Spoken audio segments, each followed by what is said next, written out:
Mr. Moderator, Reverend Cleave, and Milton, brothers and sisters, and friends, and I see some enemies.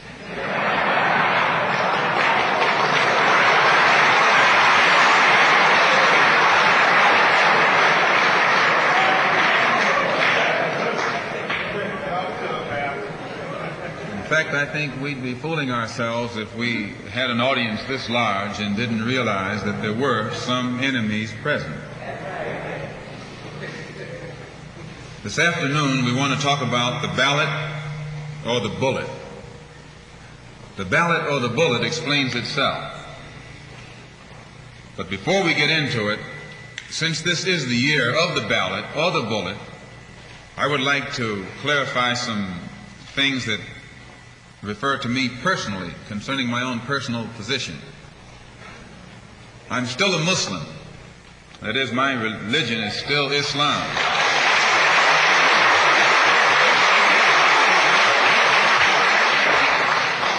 My religion is still Islam.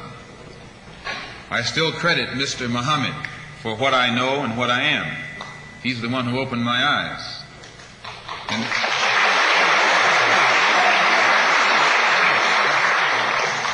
at present, I'm the minister of the newly founded Muslim Mosque Incorporated, which has its offices in the Teresa Hotel right in the heart of Harlem. That's the Black Belt in New York City. And when we realize that Adam Clayton Powell is a Christian minister, he has the Abyssinia Baptist Church, but at the same time he's more famous for his political struggling. And Dr. King is a Christian minister from Atlanta, Georgia, but he's become more famous for being involved in the civil rights struggle. There's another in New York, Reverend Galamison. I don't know if you've heard of him out here. He's a Christian minister from Brooklyn, but has become famous for his fight against the segregated school system in Brooklyn. Reverend Cleave, right here, is a Christian minister here in Detroit. He's the head of the Freedom Now Party. All of these are Christian ministers.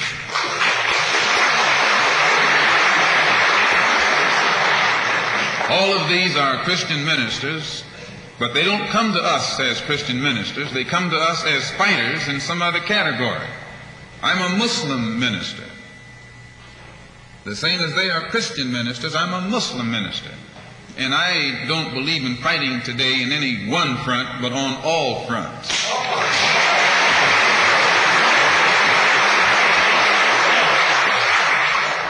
In fact, I'm a black nationalist freedom fighter.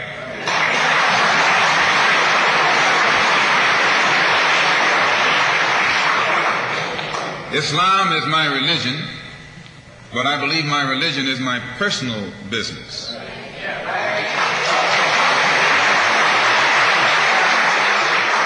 It governs my personal life, my personal morals.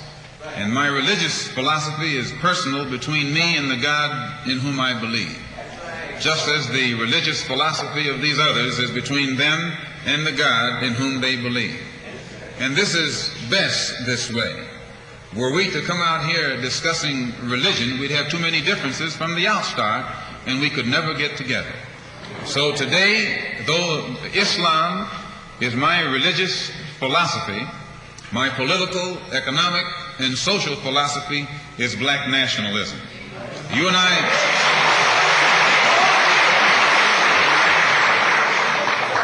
as I say, if we bring up religion, we'll have differences, we'll have arguments, we'll never be able to get together. But if we keep our religion at home, keep our religion in the closet, keep our religion between ourselves and our God, but when we come out here, we have a fight that's common to all of us against the enemy who is common to all of us.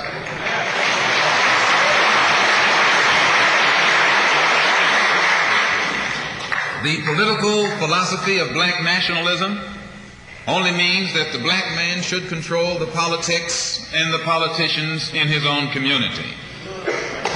The time when white people can come in our community, and get us to vote for them so that they can be our political leaders and tell us what to do and what not to do is long gone.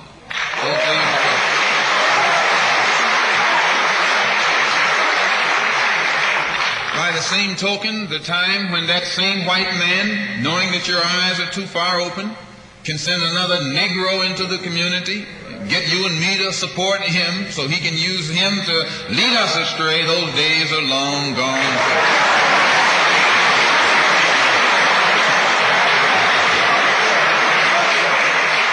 The political philosophy of black nationalism only means that if you and I are going to live in a black community, and that's where we're going to live, because as soon as you move into as soon as you move out of the black community into their community, it's mixed for a period of time, but they're gone, and you're right there all by yourself.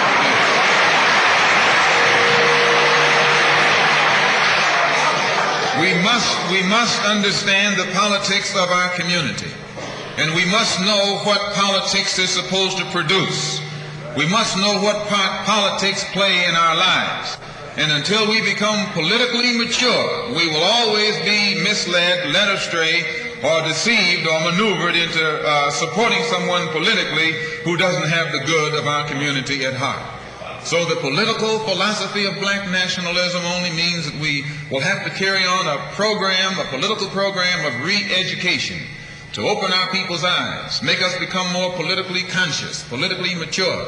And then we will, whenever we get ready to cast our ballot, that ballot will be cast for a man of the community who has the good of the community at heart. And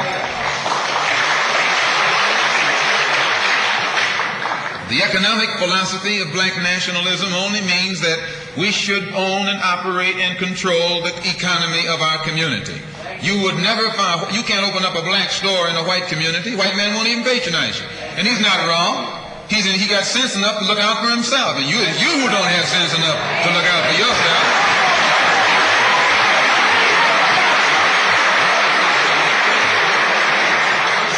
The white man is too intelligent to let someone else come and gain control of the economy of his community. But you will let anybody come in and control the economy of your community, control the housing, control the education, control the jobs, control the businesses under the pretext that you want to integrate. No, you're out of your mind.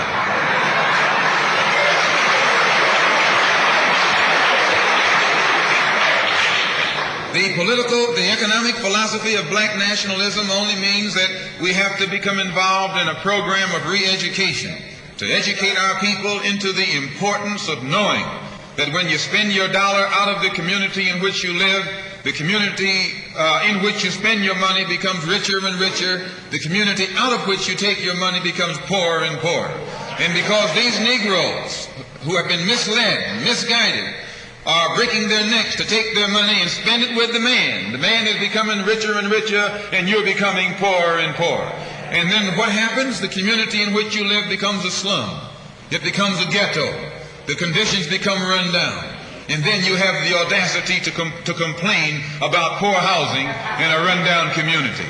Why, you run it down yourself when you take your dollar out.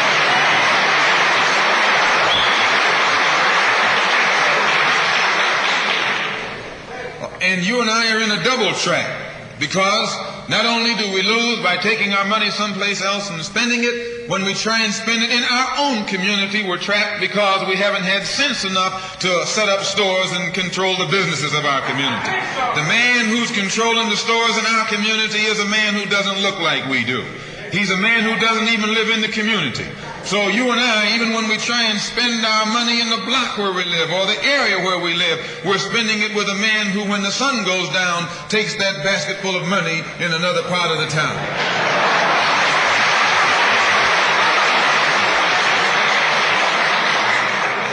So we're trapped, double trapped, triple trapped. Anywhere we go, we find that we're trapped. And every kind of solution that someone comes up with is just another trap. But the political and economic philosophy of black nationalism, the economic philosophy of black nationalism shows our people the importance of setting up these little stores and developing them and expanding them into larger operations. Woolworth didn't start out big like they are today. They started out with a dime store and expanded and expanded and expanded until today they're all over the country and all over the world, and they're getting some of everybody's money. Now this, what you and I in General Motors, the same way, didn't start out like it is. It started out just a little rat race type operation. And it expanded and expanded until today it's where it is right now. And you and I have to make a start. And the best place to start is right in the community where we live.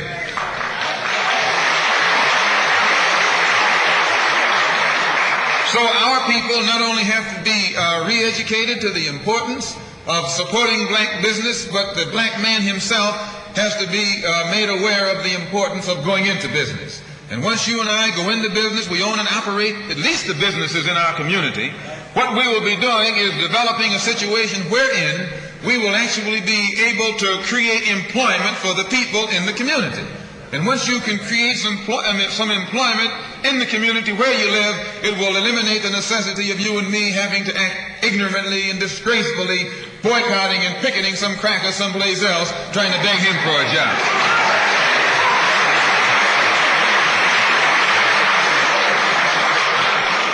Anytime you have to rely upon your enemy for a job, you're in bad shape.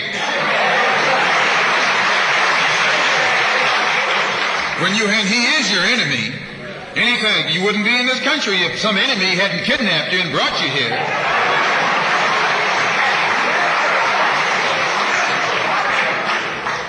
On the other hand, some of you think you came here on the Mayflower.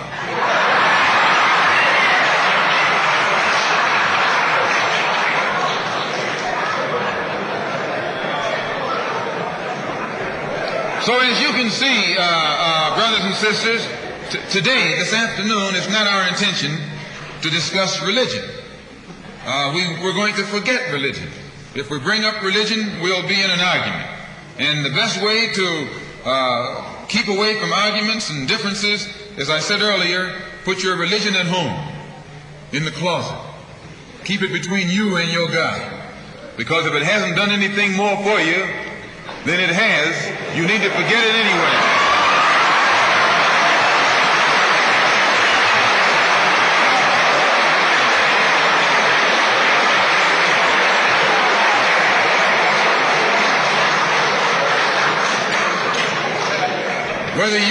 Whether you are a Christian or a Muslim or a nationalist, we all have the same problem. They don't hang you because you're a Baptist, they hang you because you're black.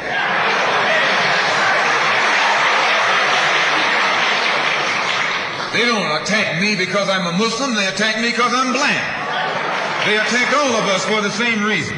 All of us catch hell from the same enemy. We're all in the same bag, in the same boat. We suffer political oppression, economic exploitation, and social degradation. All of them from the same enemy. The government has failed us. You can't deny that. Anytime you live in the 20th century, 1964, and you walking around here singing, "We shall overcome," the government has failed us.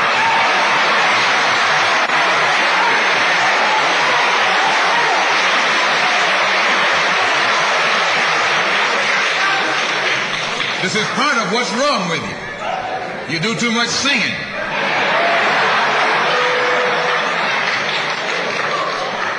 Today it's time to stop singing and start swinging.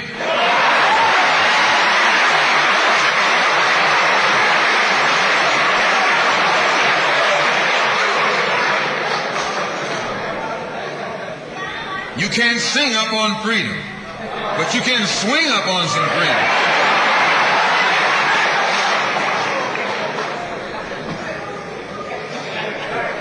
Cassius Clay can sing, but singing didn't help him to become the heavyweight champion of the world. Swinging helped him become the heavyweight.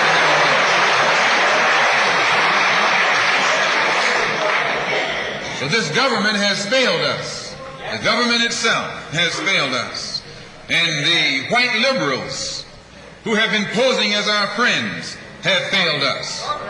And once we see that all these other sources to which we've turned have failed, we stop turning to them and turn to ourselves.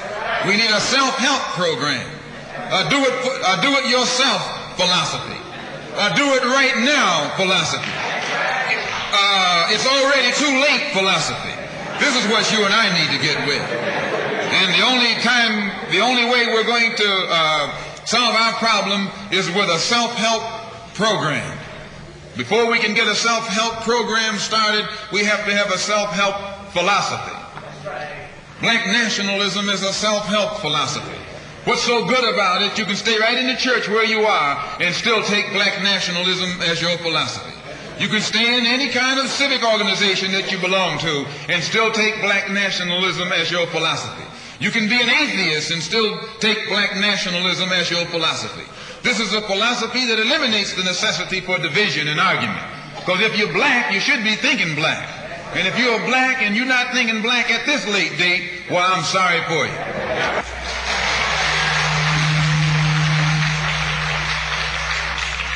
Once you change your philosophy, you change your thought pattern. Once you change your thought pattern, you change your attitude. Once you change your attitude, it changes your behavior pattern. And then you go on into some action. As long as you got a sit-down philosophy, you'll have a sit-down thought pattern. And as long as you think that old sit-down thought, you'll be in some kind of sit-down action. They'll have you sitting in everywhere. It's not so good to refer to what you're going to do as a sit-in. That right there castrates you. Right there it brings you down. What goes with it? Think of the image of someone sitting. An old woman can sit. An old man can sit. A chump can sit. A coward can sit. Anything can sit. Well, you and I have been sitting long enough, and it's time today for us to start doing some standing and some fighting to back that up.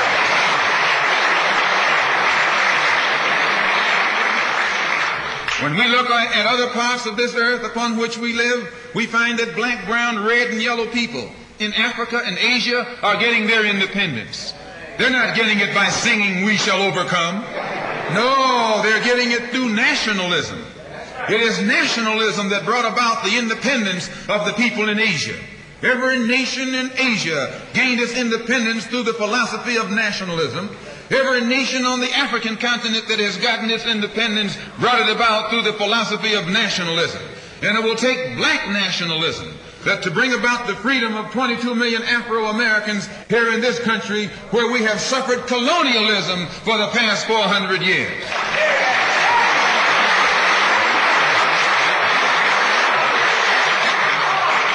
America is just as much a colonial power as England ever was.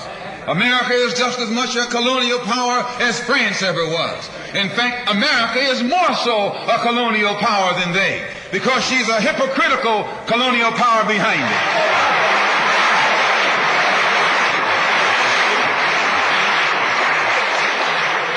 What do you call second-class citizenship? Why, that's colonization. Second-class citizenship is nothing but 20th century slavery.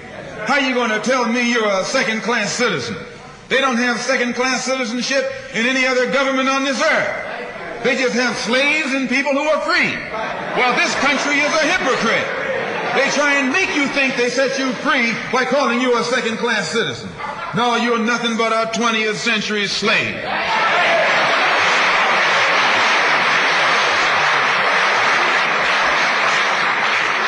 Just as it took nationalism to remove colonialism from Asia and Africa, it'll take black nationalism today to remove colonialism from the backs and the minds of 22 million Afro-Americans here in this country.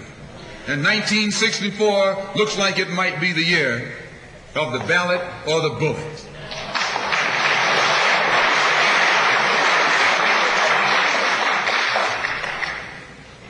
Why does it look like it might be the year of the ballot or the bullet?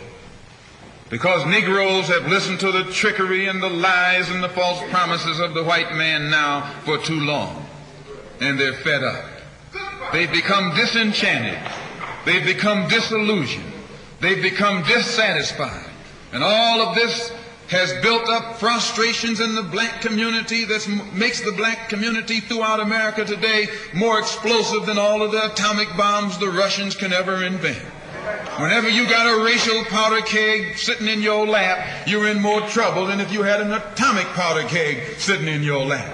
When a racial powder keg goes off, it doesn't care who it knocks out the way.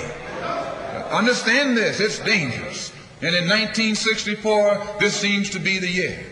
Because what can the white man use now to fool us? After he put down that march on Washington, and you see all through that now, he tricked you, had you marching down to Washington.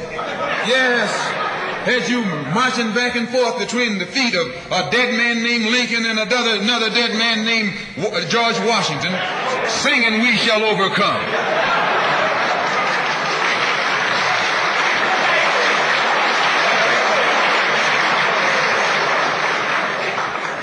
He made a chump out of you. He made a fool out of you. He made you think you were going somewhere, and you end up going nowhere but between Lincoln and Washington. So today our people are disillusioned. They've become disenchanted. They've become dissatisfied. And in their frustrations, they want action. And in 1964, you see this young black man, this new generation, asking for the ballot or the vote. That old Uncle Tom action is outdated. The young generation don't want to hear anything about the odds are against us. What do we care about odds?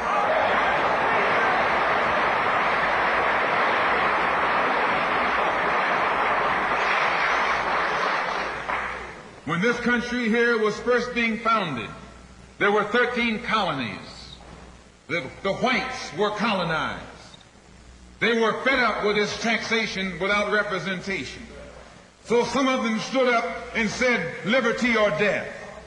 Though I went to a white school over here in Mason, Michigan. The white man made the mistake of letting me read his history books. He made the mistake of teaching me that Patrick Henry was a patriot. And George Washington wasn't nothing nonviolent about old Pat or George Washington.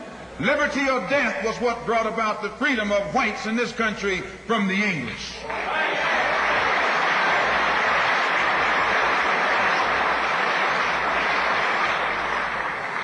They didn't care about the odds.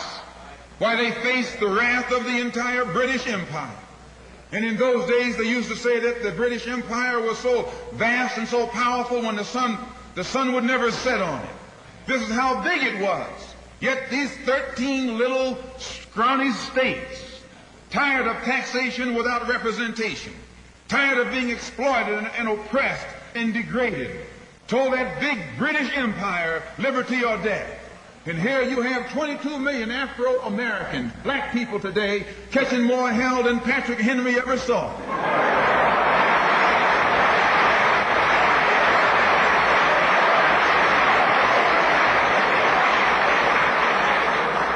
And I'm here to tell you, in case you don't know it, that you got a new generation of black people in this country who don't care anything whatsoever about odds.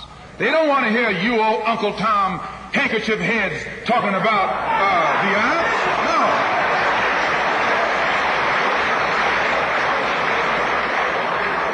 This is a new generation.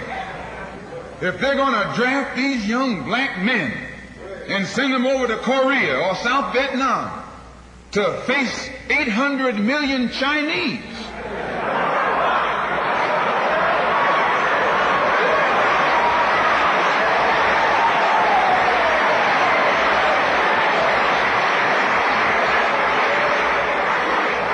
if you're not afraid of those odds, you shouldn't be afraid of these odds.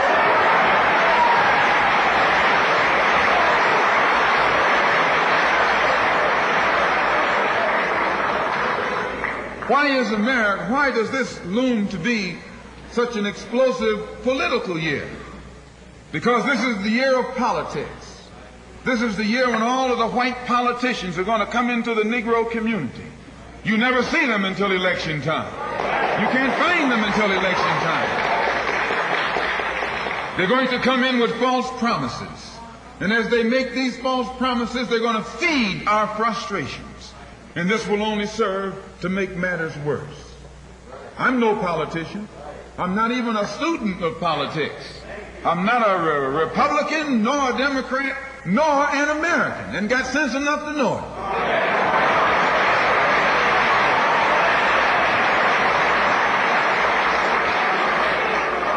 I'm one of the 22 million black victims of the Democrats. One of the 22 million black victims of the Republicans, and one of the 22 million black victims of Americanism.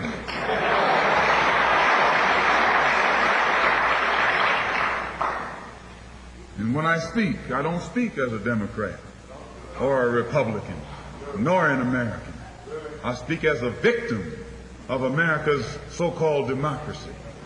You and I have never seen democracy. All we've seen is hypocrisy.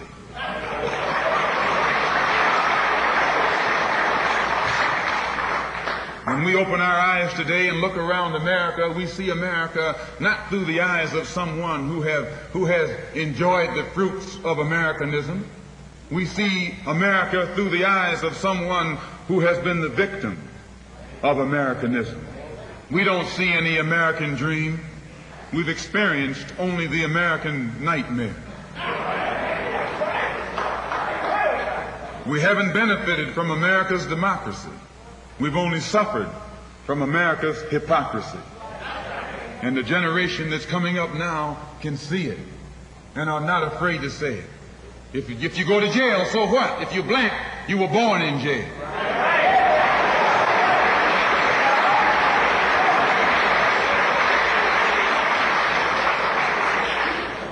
If you black, you were born in jail. In the North as well as the South. Stop talking about the South. Long as you south of the Canadian border, you're South.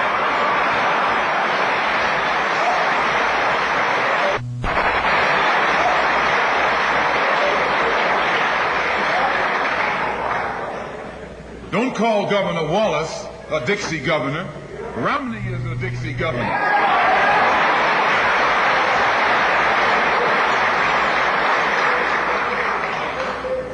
22 million black victims of Americanism are waking up, and they're gaining a new political consciousness, becoming politically mature. And as they develop this political maturity, they're able to see the recent trends in these political elections. They see that the whites are so evenly divided that every time they vote, the race is so close they have to go back and count the votes all over again. And which means that any block, any minority that has a block of votes that stick together is in a strategic position. Either way you go, that's who gets it. You're in a position to determine who go to the White House and who stay in the doghouse. You're the one who has that power.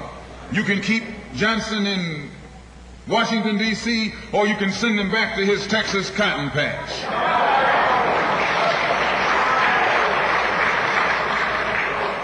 You're the one who sent Kennedy to Washington. You're the one who put the present Democratic administration in Washington, D.C. The whites were evenly divided. It was the fact that you threw 80% of your votes behind the Democrats that put the Democrats in the White House. When you see this, you can see that the Negro vote is the key factor. And despite the fact that you are in a position to be the determining factor, what do you get out of it? The Democrats have been in Washington, D.C. only because of the Negro vote. They've been down there 4 years. And all other legislation they wanted to bring up, they brought it up and gotten it out of the way, and now they bring up you. And now they bring up you. You put them first and they put you last. Because you're a chump.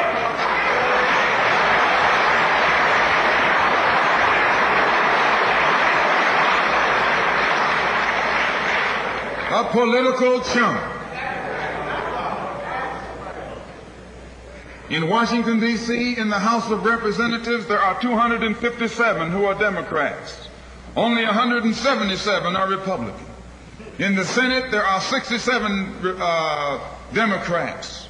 Only 33 are Republicans. the party that you backed, controls 2/3 of the House of Representatives and the Senate, and still they can't keep their promise to you because you're a chump.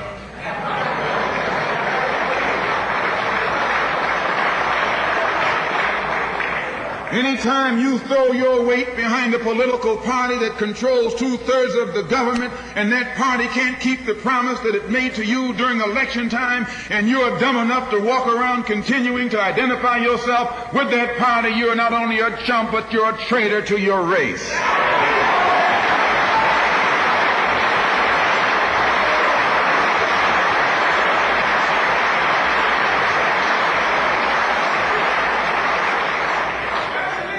And what kind of alibi do they come up with? They try and pass the buck to the Dixiecrats.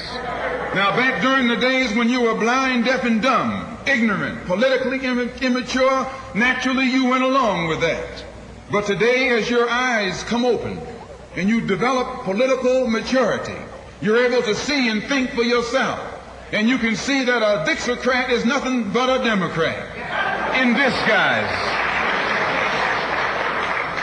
You look at the structure of the government that controls this country. It's controlled by 16 senatorial committees and 20 congressional committees. Of the 16 senatorial committees that run the government, 10 of them are in the hands of Southern segregationists. Of the 20 congressional committees that run the government, 12 of them are in the hands of Southern segregationists. And they're going to tell you and me that the South lost the war.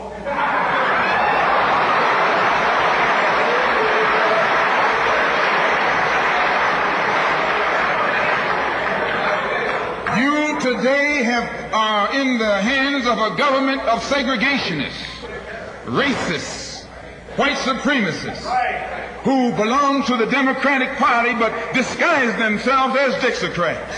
A Dixiecrat is nothing but a Democrat. Whoever runs the Democrats is also the father of the Dixiecrats, and the father of all of them is sitting in the White House.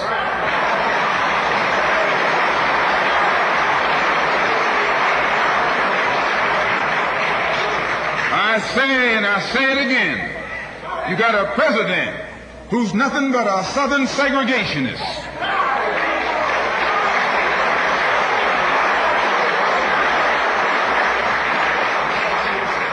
From the state of Texas. They'll lynch you in Texas as quick as they'll lynch you in Mississippi. Only in Texas, they lynch you with a Texas accent. In Mississippi, they lynch you with a Mississippi accent. And the first thing the cracker does when he comes in power, he takes all the Negro leaders and invites them for coffee to show that he's all right. And those Uncle Toms can't pass up the coffee.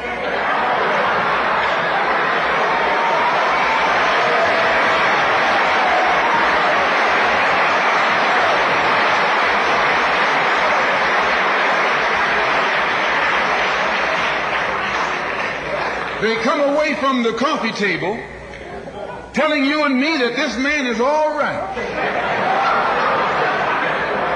because he's from the South. And since he's from the South, he can deal with the South. And look at the logic that they're using. What about Eastland? He's from the South. Make him the president. If Johnson is a good man because he's from Texas, and being from Texas will enable him to deal with the South, Eastland can deal with the South better than Johnson.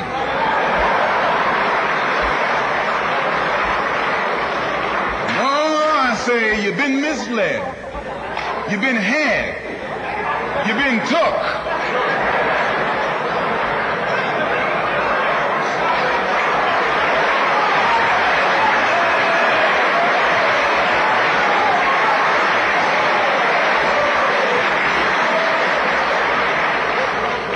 In Washington a couple of weeks ago while the senators were filibustering, and I noticed in the back of the Senate a huge map, and on this map it showed the distribution of Negroes in America.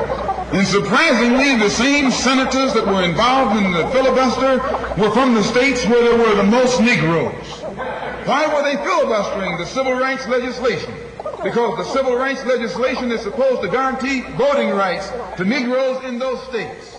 And those senators from those states know that if the Negroes in those states can vote, those senators are down the drain.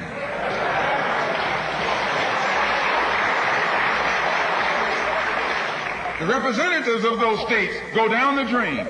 And in the Constitution of this country, it has a stipulation wherein whenever the rights, the voting rights of people in a certain district are violated, then the representative who's from that particular district, according to the Constitution, is supposed to be expelled from the Congress. Now, if this particular aspect of the Constitution was enforced, why, you wouldn't have a cracker in Washington, D.C.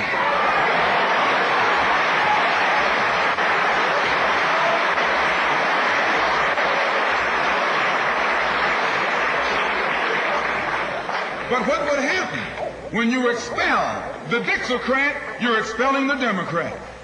When you destroy the power of the Dixiecrat, you're destroying the power of the Democratic Party. So how in the world can the Democratic Party in the South actually side with you in sincerity when all of its power is based in the South?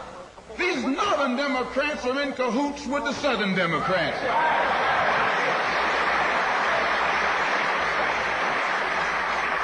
They're playing a giant con game, a political con game. You know how it goes.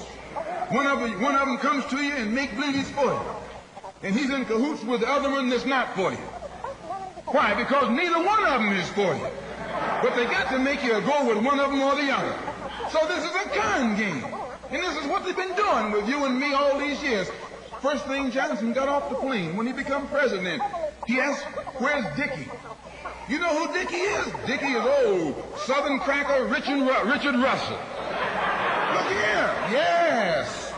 Lyndon B. Johnson's best friend is the one who is ahead, who's heading the forces that are filibustering civil rights legislation. You tell me, how in the hell is he going to be Johnson's best friend?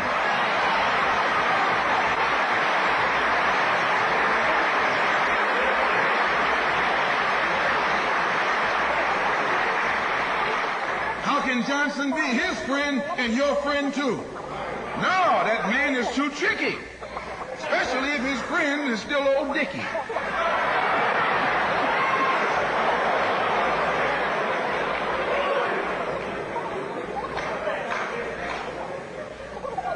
Whenever the Negroes keep the Democrats in power, they're keeping the Dixiecrats in power. This is true. A vote for a Democrat is nothing but a vote for a Dixiecrat. I know you don't like me saying that, but I'm not the kind of person who come here to say what you like. I'm going to tell you the truth whether you like it or not.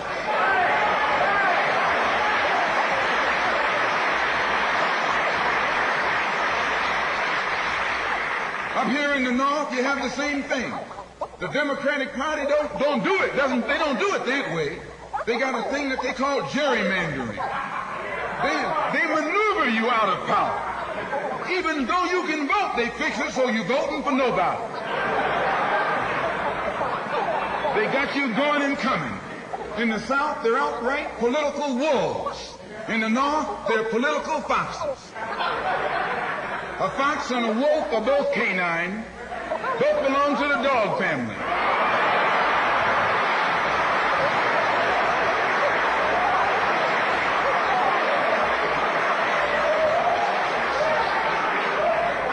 Now, you take your choice.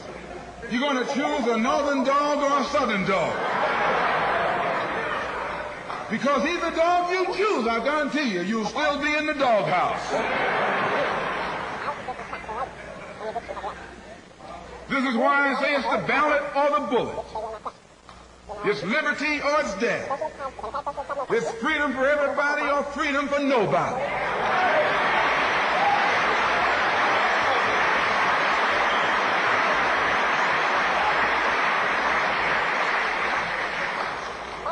America today finds herself in a unique situation. Historically, revolutions are bloody. Oh, yes, they are. They have never had a bloodless revolution or a nonviolent revolution. That don't happen even in Hollywood.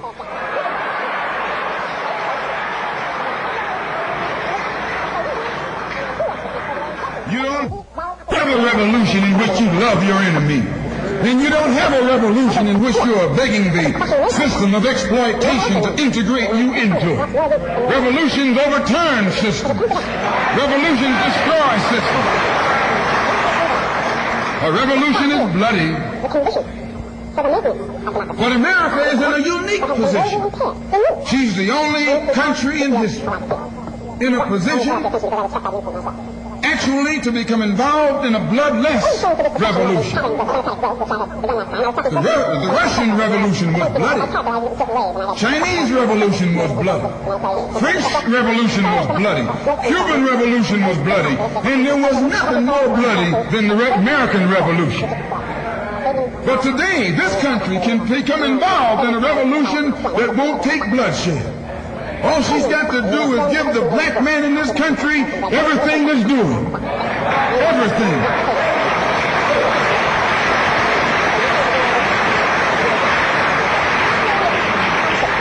I hope that the white man can see this. Because if you don't see it, you're finished. If you don't see it, you're going to become involved in some action in which you don't have a chance.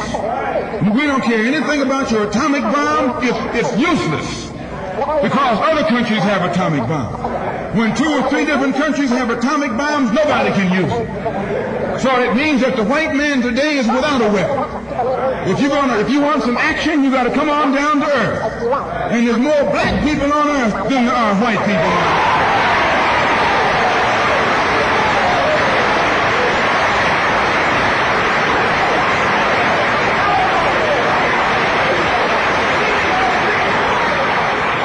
I only got a couple more minutes. The white man can never win another war on the ground. His days of war victory, his days of background victory are over. Can I prove it? Yes. Take all the action that's going on this earth right now that he's involved in. Tell me where he's winning. Nowhere. Why, some rice farmers, some rice eaters ran him out of Korea. Yes, they ran him out of Korea.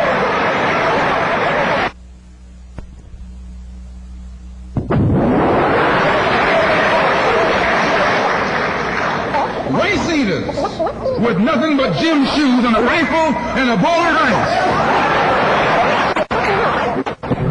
Took him and his tanks and his napalm and all that other action he's supposed to have and ran him across the Yalu. Why? Because the day that he can win on the ground is past. Up in French Indochina, those little peasants, rice growers, took on the might of the French army and ran all the Frenchmen. You remember Dien Bien Phu? No!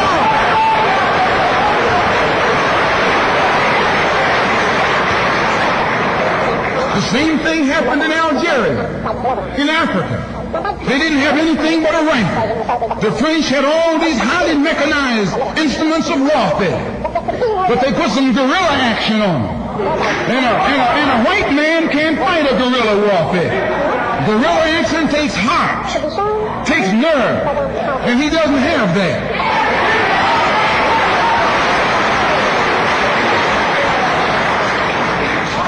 He's brave when he's got tanks. He's brave when he's got planes.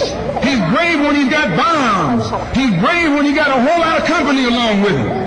But you take that little man from Africa and Asia, turn him loose in the woods with a blade. With a blade. That's all he needs. All he needs is a blade. And when the sun comes down, goes down, and it's dark, it's even Steven.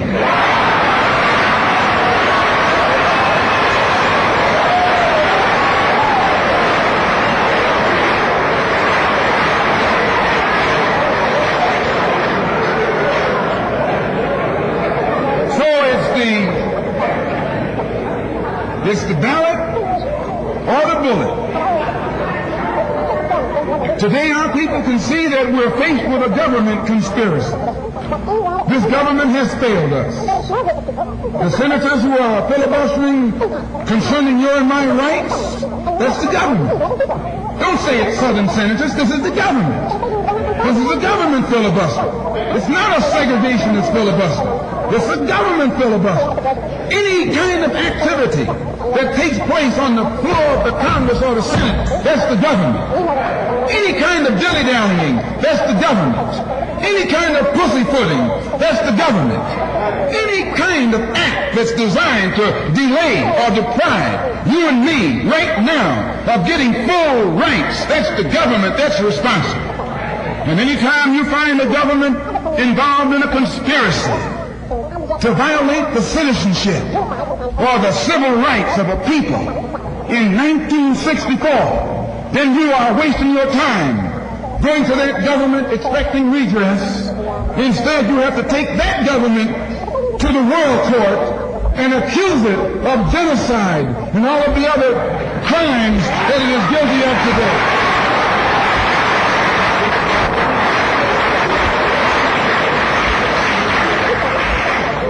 So those of us whose political and economic and social philosophy is black nationalism have become involved in the civil rights struggle. We have injected ourselves into the civil rights struggle, and we intend to expand it from the level of civil rights to the level of human rights. As long as you fight it on the level of civil rights, you're under Uncle Sam's jurisdiction. You're going to his court expecting him to correct the problem. He created the problem. He's the criminal. You don't take your case to the criminal, you take your criminal to court.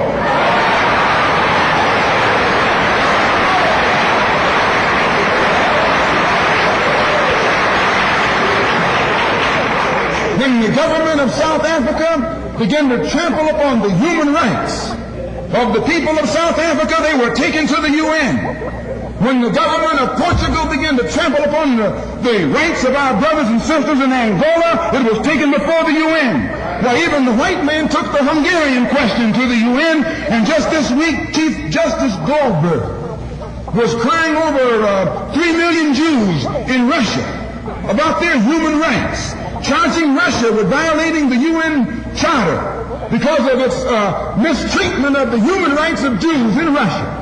Now you tell me, how can the plight of everybody on this earth reach the halls of the United Nations and you have 22 million Afro-Americans whose churches are being bombed, whose little girls are being murdered, whose leaders are being shot down in broad daylight? Now you tell me why the leaders of this struggle have never taken.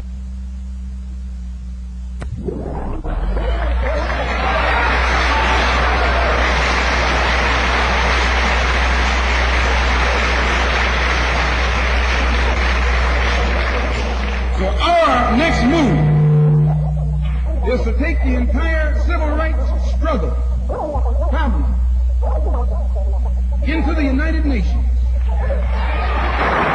and let the world see that Uncle Sam is guilty of violating the human rights of 22 million Afro-Americans right down to the year 1964, and still has the audacity or the nerve to stand up and represent himself as the leader of the free world.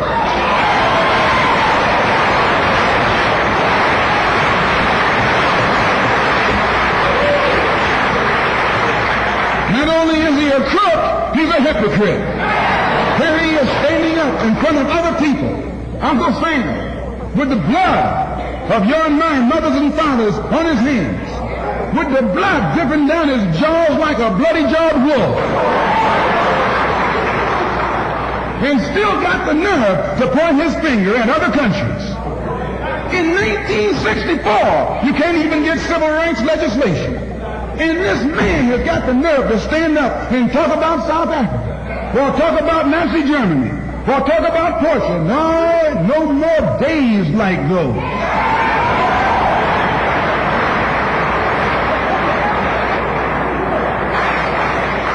So I say in my conclusion, the only way we're going to solve it, we got to unite. We got to work together in unity and harmony. And black nationalism is the key. How are we going to overcome the tendency to be at each other's throats that always exists in our neighborhood? And the reason this tendency exists, the strategy of the white man has always been divide and conquer. He keeps us divided in order to conquer us. He tells you, I'm for separation and you for integration, and keep us fighting with each other. No, I'm not for separation and you're not for integration. What you and I are for is freedom.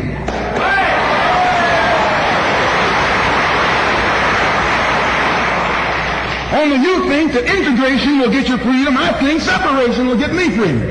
We both got the same objective. We just got different ways of getting at it. So I studied this man, Billy Graham, who preaches white nationalism. That's what he preaches.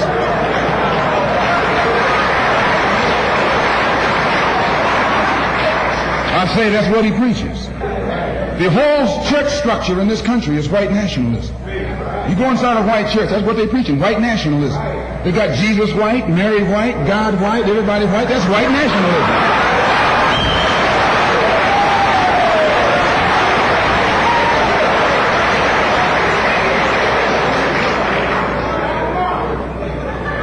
So what he does, the way he circumvents the jealousy and envy that he ordinarily would incur among the heads of the church. Whenever you go into an area where the church already is, you're going to run into trouble. Because they got that thing, what you call it, syndicated. They got a syndicate just like the racketeers have. I'm going to say what's on my mind because the preachers already proved to you that they got a syndicate.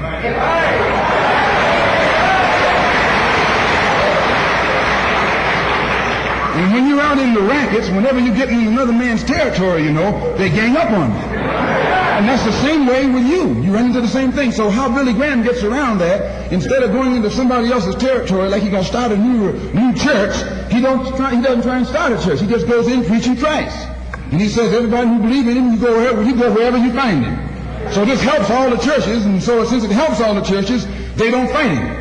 Well, we're going to do the same thing, only our gospel is black nationalism. His gospel is white nationalism. Our gospel is black nationalism. And the gospel of black nationalism, as I told you, means you should control the politics of your community, the economy of your community, and all of the society in which you live should be under your control. And once you feel that this philosophy will solve your problem, go join any church where that's preached.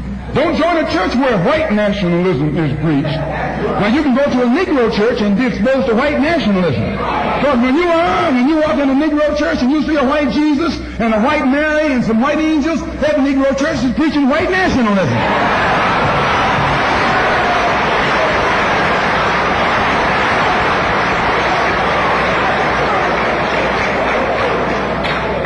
When you go to a church and you see the pastor of that church with a philosophy and a program that's designed to bring black people together and elevate black people, join that church.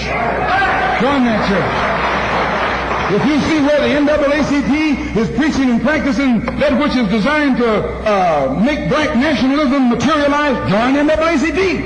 Join any kind of organization, civic, religious, fraternal, political, or otherwise, that's based on lifting the black man up and making him master of his own community.